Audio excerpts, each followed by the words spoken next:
I was born in Santiago, Chile in 1989, so I think that makes me about 6 years younger than Bill. Um, but I came to the States when I was 7 years old with my mom and my brother, following my father, who had come here the year before in 1996, to Arlington, Virginia, where I sort of went through my schooling, right? Public school. And then I have been in Richmond for about 6 years this month.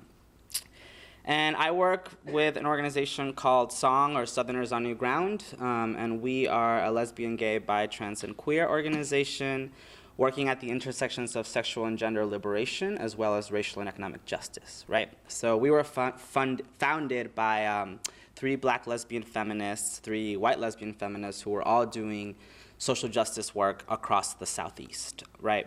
Everything from as out lesbians in different social movements around labor rights, around the battered women's movement, anti-racism, civil rights struggles, etc. And we were founded under the idea that we cannot build an LGBT movement that is isolated from other struggles for liberation, right? Across identity and experiences. And we were founded in 1993 as a response to what was happening in the region due to what is now called the North American Free Trade Agreement, NAFTA, right?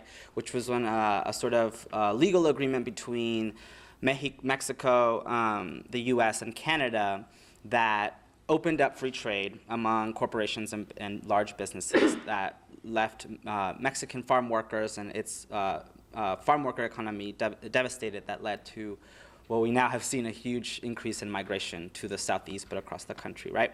And we had one of our founders, Mab Seacrest, go up and was a keynote speaker at the National Gay and Lesbian Task Force Conference, Creating Change, and spoke about the economic conditions of the South and the need for the predominantly white gay and lesbian movement at the time to understand issues of economic justice, right? And it's called A Bridge, Not a Wedge. It's her keynote speech. If you don't know it, you should read it. And there was a lot of backlash to that. There were a lot of people in leadership at the time that were incredibly upset about Mab speaking to issues that weren't, quote, gay issues. And so Mab, along with Suzanne Farr, Mandy Carter, Mab Seacrest Joan, and Pat Hussein came together to say, we need an organization in the South that's willing to respond to the conditions that our people are experiencing, who are people of color, immigrants, poor folks, rural folks, and folks in small towns. So fast forward a little bit, SONG first hired staff in Virginia in 2010. My coworker, Emelinda Cortez, who was originally in Richmond, is now in Harrisonburg, started doing a lot of listening work across the state and in the city about what issues were actually important to the folks that we consider our people, which is immigrant folks, people of color, low income and working class folks, right? Not to our surprise, we heard basically the same thing around the state and in the city, that issues of violence, economics, and access to public space were sort of the 3 main things. So fast forward, and I'll keep it brief. One of the things that we believe in is that one of our founders, Suzanne Farr, speaks a lot about that we are a queer liberation, or a liberation-based organization in a time of gay assimilation, and in a time that, what SONG has taught me in my work is when we think about social change and we think about progress or how it's gotten better, we always pause to think about for who and how, right? And I'm incredibly honored to be probably, maybe, not trying to offend anyone, the youngest person here in this panel. But it's honored to be with folks that hold a lot of knowledge, right, and a lot of history that I know, was fought hard for, and I know that especially the folks of color that were on these panels, like I wouldn't be here without those struggles and fights. So I'm incredibly honored. But I also just want to name that a lot of the things that I kept hearing about what was hard then is actually still hard now for folks that are poor and low income, that are folks of color, that are undocumented immigrants, right? I come from a mixed status family where some of my folks are undocumented and my immigrants, and some, you know, have residency or other sort of legal, what we call paperwork. And so, you know, I wanted to just name that, like, HIV and AIDS is still actually a huge, huge problem in the city of Richmond, affecting predominantly Black folks.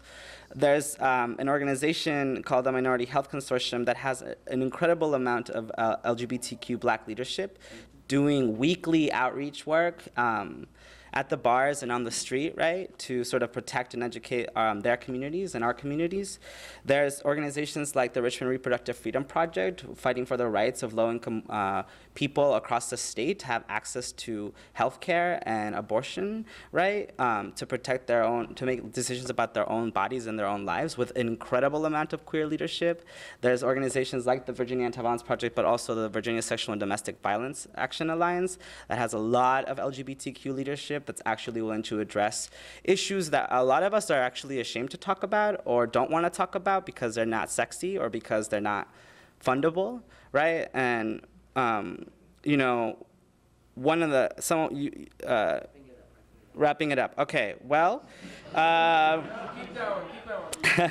so I guess one of the biggest things that we think about a song, and I could get into specific details about how this has shown up in Richmond, but I won't because I got to keep it moving, is that we really think about what it means to build an LGBT movement that's about quality of life issues, like access to systems that are set up already as unequal, right?